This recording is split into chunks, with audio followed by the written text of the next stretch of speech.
안녕하십니까. 수학 강사 백대호입니다. 오늘은 2025학년도 대수능 수학 확률과 통계 해설 강의를 하려고 여러분들 앞에 서게 됐습니다. 확률과 통계는 난이도평을 하자면은 굉장히 좀 쉬웠던 것 같아요. 그래서 공통을 푸는데도 시간이 좀 많았을 것 같고, 등급 컷이 좀 높아지지 않았을까 생각합니다.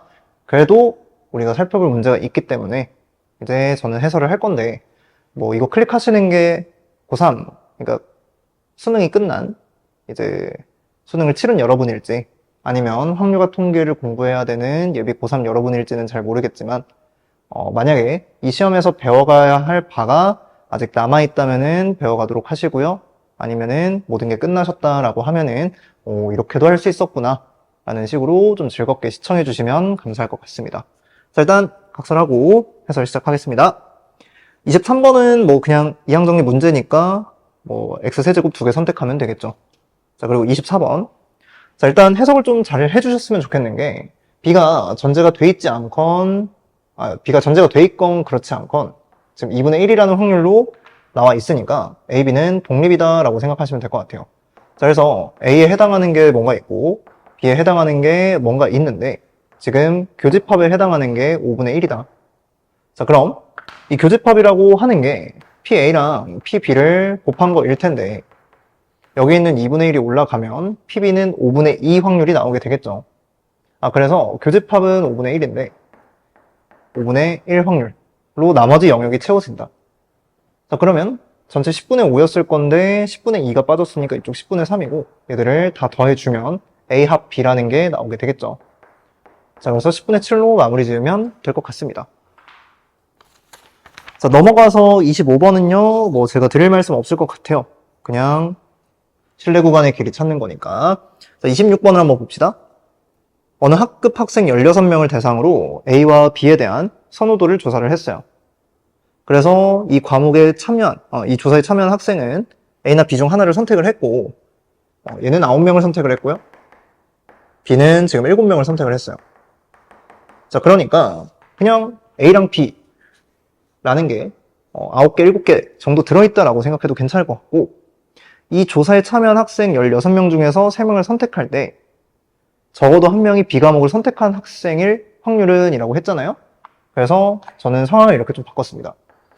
A가요 이렇게 9개가 들어있고 그 다음 B가 이렇게 7개가 들어있는데 네가 지금 이쪽에서 3개를 뽑아야 되는 거야. 그러면 당연히 이제 A 중에서 몇 개 뽑냐, B 중에서 몇 개 뽑냐 이런 게 신경이 쓰이겠죠. 근데 B가 적어도 하나는 나오게 하라고 그랬으니까 전체 A만, 그러니까 A로만 3개를 다 뽑으면 되겠구나. 6건을 생각할 수 있겠구나. 이렇게 생각이 이어지면 좋을 것 같아요.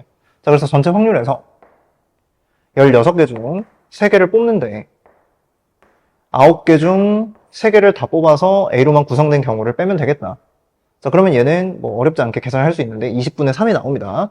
그래서 20분의 17로 잘 넘어가면 됐을 것 같아요. 자, 그 다음에 27번. 얘는 진짜 수학의 바이블이나 이런 데 나와서 되게 기본적인 개념 문제가 될 것 같은데 이게 출제가 된 적이 좀 오래되다 보니까 잘 기억이 안 나서 못 푼 학생들도 있을 것 같은데 잘 들어봅시다. 자, 숫자 13579가 적혀있는 이제 주머니가 있어요. 근데 이 주머니에서 임의로 한 장의 카드를 꺼내요. 확인하고 다시 넣거든요. 복원 추출이에요. 근데 이 시행을 3번 반복하니까 여러분들이 독립시행인가? 라고 생각할 수 있는데 독립시행에 대해서 3개의 수의 평균을 x바라고 줬죠. 그러면 우리 독립시행과 이 표본 평균을 연관지었을 때 시행 횟수가 기하급수적으로 많아지면 네가 봐야 되는 표본, 그 경우의 수도 많아지기 때문에 우리는 공식으로 해결하자 라는 기본적인 마인드를 학습을 했었거든요. 자, 그래서 이렇게 생각하시면 됩니다. 이 중에서 나올 수 있는 게 어차피 x라는 거잖아요. 그렇죠? 그럼 네가 첫 번째 시행에서 뽑은 거, 두 번째 시행에서 뽑은 거, 세 번째 시행에서 뽑은 거 얘들을 다 더해서 3으로 나누면 그게 x바가 되는 거니까. 그러면 나는 x가 13579고 이 모두의 확률이 전부 다 5분의 1로 같구나. 그러면 확률 분포표가 제작이 되고 나는 여기에서 계산을 따로 하는 게 아니라 이 x랑 vx를 통해서 이 x바 vx바를 간접적으로 구한다. 이 정도로 배웠던 것 같아요. 자, 근데 지금 주어져 있는 게 확률 변수값이 등차 수열이고 확률 값이 다 대칭적이니까 그냥 가운데 있는 등차 중앙을 평균으로 인정을 하세요. 자, 그리고 나면 어차피 분산은 계산해야 되는 거니까 확률값 앞에 빼시고 1부터 9까지 다 제곱해서 더하면은 165가 나오더라고요. 자, 그래서 여기에서 평균의 제곱을 빼주면 되겠죠. 아, 그러면 얘가 약분했을 때 33이니까 지금 vx라는 게 8이 나온다. 자, 그러면 이 x 때문에 이 x 반은 그대로 오고요. 얘 때문에 v의 x 반은 네가 뽑은 표본의 크기가 3이니까 3분의 8이 되겠죠. 자, 그래서 여기 나와 있는 걸 3분의 8에 a제곱을 곱한 게 24다 하고 a는 3이다 마무리 지으면 되는 문제였어요. 자, 그래서 27번이 이제 교과서에 있는 개념을 잘 활용해서 개념 그 자체로 출제가 된 문제니까 여기에서 많이 이제 틀린 학생들은 조금 아쉬웠을 것 같아요. 칠판 지우고 나서 28번 한번 보도록 할게요. 자, 28번 한번 보도록 합시다. 자, 집합 x가 1, 2, 3, 4, 5, 6을 원소로 갖는 애예요. 근데 다음 조건을 만족시키는 함수 f를 구하는데 x에서 x로 갑니다. 그래서 정역도 공역도 전부 다 x다 이렇게 생각을 하고 조건 읽어볼게요. 자, 둘 곱한 게 6의 약수니까 6의 약수라고 하면은 우리 1, 2, 3, 6이 있는 걸 알 수 있죠. 그래서 저기에 있는 치역들만으로 그러니까 1부터 6까지의 숫자들 가지고 적절히 곱해서 제가 F1과 F6을 구성할 수 있을 것 같은데 그게 양 끝의 범위로 이렇게 주어져 있죠. 그래서 뭐 그냥 세면 되겠는데? 라는 생각이 첫 번째로 들었어요. 자, 그래서 제가 F1과 F6을 이렇게 좀 써볼게요. 자, 1이면 1이 나오겠죠. 2가 나올 거고요. 3이 나올 거고요. 6이 나올 거고 6이 나올 거예요. 그래서 이 5가지 경우 말고는 다 없으니까 그냥 이대로 계산을 진행하셔도 됩니다. 자, 그러면 이 첫 번째 경우는 어떻게 계산을 하냐? 2부터 쭉쭉쭉 가서 또 2까지 나와 있는 거니까 그냥 모든 값들이 다 2로 결정이 될 수밖에 없겠죠. 그래서 전체 경우의 수는 한 가지다. 자, 그리고 두 번째 얘는 2부터 4까지의 범위인데 이렇게 생각합시다. 중복조합의 정의 자체를 생각하세요. 서로 다른 종류가 있는데 그 종류들 가지고 중복 허락해서 그냥 뽑으면 되는 거예요. 그럼 나는 2, 3, 4라는 숫자가 있는데 그거 가지고 여기에 있는 하나, 둘, 셋, 네 개를 구성하면 되겠다. 아, 그러면 3개 가지고 4개 뽑는 거니까 3의 입체 4죠. 자, 그러면 얘는 6시 2니까 15라고 결론 지으면 되겠네요. 자, 그러면 이제 내가 범위를 그냥 쭉 봐가지고 그거에 맞는 중복 조합만 잘 처리하면 될 것 같아요. 자, 그래서 이쪽에 3, 여기 1, 3을 보면은 2부터 6까지로 바뀝니다. 아, 그러면 내가 5개 가지고 해야 되니까 이 3이 5로만 바뀌었다. 자, 근데 여기 2, 3으로 바뀌었는데 4부터 6까지 얘랑 구조가 똑같죠. 15예요. 자, 그리고 1, 6이니까 2부터 12로 바뀌었는데 어차피 우리는 상한선이 6까지밖에 안 되잖아요. 그러니 위에랑 똑같다. 그래서 OH4는 8C4고 그게 계산하면 70이 나오니까 얘네들 더하면 85인데 85가 2개가 있고 그 다음에 여기 있는 1까지 더해주면은 171이라고 깔끔하게 나온다. 자, 그래서 그렇게 어렵지 않은 문제여서 정답률도 좀 높았을 것 같아요. 2번 체크하고 넘어갑시다. 7번 지우고 나서 29번 한번 보도록 할게요. 자, 29번 한번 보도록 합시다. 자, 정규분포를 따르는 확률 변수 x, y가 있는데 이렇게 정리할 수 있겠죠. 자, 근데 이게 다음 조건 만족시키는데 자, 모든 실수 x라는 말이 나왔어요. 저는 이 문제를 여러분들한테 어떻게 전달해야 할까 좀 생각을 했는데 제가 문제 풀었을 때는 뭐 이거네 하고 직관적으로 풀었는데 근거가 있어야 돼서 그거를 좀 말씀을 드릴게요. 자, 일단 첫 번째 조건 같은 경우에는 이제 같은 x라는 확률 변수에 대해서 보는 거니까 제가 정규분포 그래프를 그려요. 그러면 뭔가 평균이 있을 거고, 그 다음에 x를 어디 잡는다고 쳐도 이 40-x는 대칭인 곳, 20에 대해서 대칭인 곳일 수밖에 없거든요. 그래서 이것들의 대소관계가 바뀌어도 m1이라는 게 20이 나올 수밖에 없다. 자, 그런데요. 이게 직관적으로 봤을 때 x가 뭘 넣어도 성립을 해야 되잖아요. 그러면 미세하게 움직이는 이 정역, 그 경계. 근데 그거에 따라 넓이 계산해서 확률값도 같아야 되면 당연히 x랑 y는 그래프 모양이 같다 라고 직관적으로 해석할 수도 있을 것 같아요.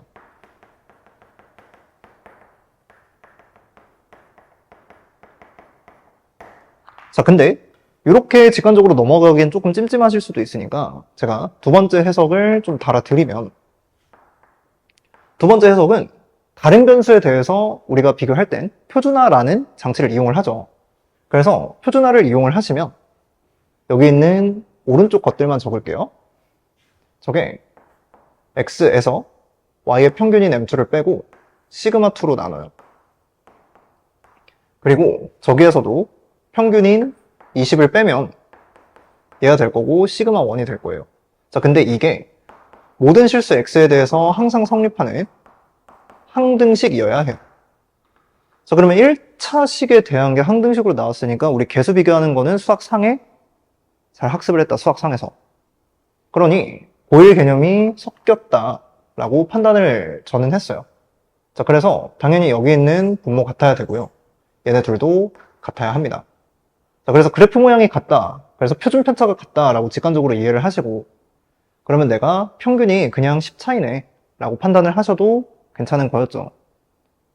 자, 그래서 이 두 번째 조건에서는 시그마2와 시그마1이 같고요.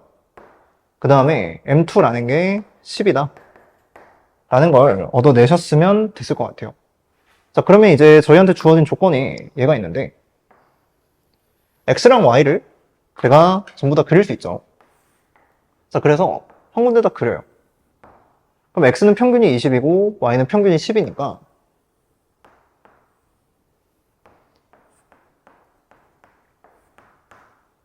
이렇게 만나게 되겠네요. 그러면 가운데 교점은 반드시 15일 수밖에 없다. 그러면 x 입장에서 15부터 20은 이쪽이고요. y 입장에서 15부터 20은 또 이쪽이에요. 그러니까 제가 여기 이렇게 대칭성을 이용해서 판단한다고 치면 이렇게 색칠할 수 있겠죠. 자, 그러면 x 입장에서 이렇게 10 차이 나는 게 지금 확률 분포표를 보시면은 이 표준 편차에 대응된다는 걸 알 수가 있죠. 자, 그래서 이 길이라는 10이 표준 편차를 2배 한 거다. 뭐 시그마2도 똑같습니다. 자, 그래서 시그마1과 시그마2가 똑같으니까 시그마2는 5라고 하시고 m1은 20이라고 알았으니까 우리 정답은 25로 내시면 될 것 같아요. 자, 그래서 29번도 제 생각에는 이제 살짝의 발상을 섞으면은 식을 줄일 수 있을 것 같은데, 표준화를 이용하셔도 항등식이라는 개념만 잘 떠올렸으면은 문제 푸는데 별 지장이 없었을 거니까 이렇게 정리하고 넘어가면 될 것 같습니다. 자, 30번 칠판 지우고 나서 한번 보도록 할게요. 자, 30번 문제 한번 보도록 합시다. 동전 문제 또 나왔죠. 저는 이거 6월에 보고 되게 PTSD가 왔는데 9월에도 나왔나?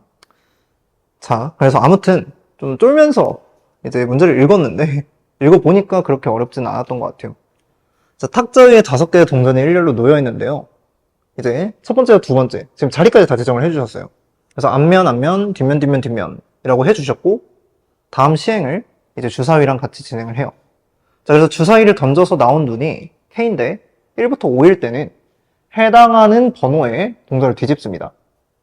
근데 6이면 모든 동전을 다 뒤집는 거예요. 자, 그랬을 때 3번 반복하면 5개의 동전이 모두 앞면이 보이도록 하래요. 자, 그러니까 이 정도 생각할 수 있을 것 같아요. 3번의 기회, 그럼 모두 앞면, 뒤를 다 한 번씩 뒤집으면 되겠구나. 그래서 제가 첫 번째로 생각을 할 수 있는 게 3, 4, 5를 그냥 뽑아버린다. 자, 근데 이렇게도 생각할 수 있거든요. 이게 만약에 제가 6이라는 게 나오면 뒤, 앞 이렇게 되는 거잖아요.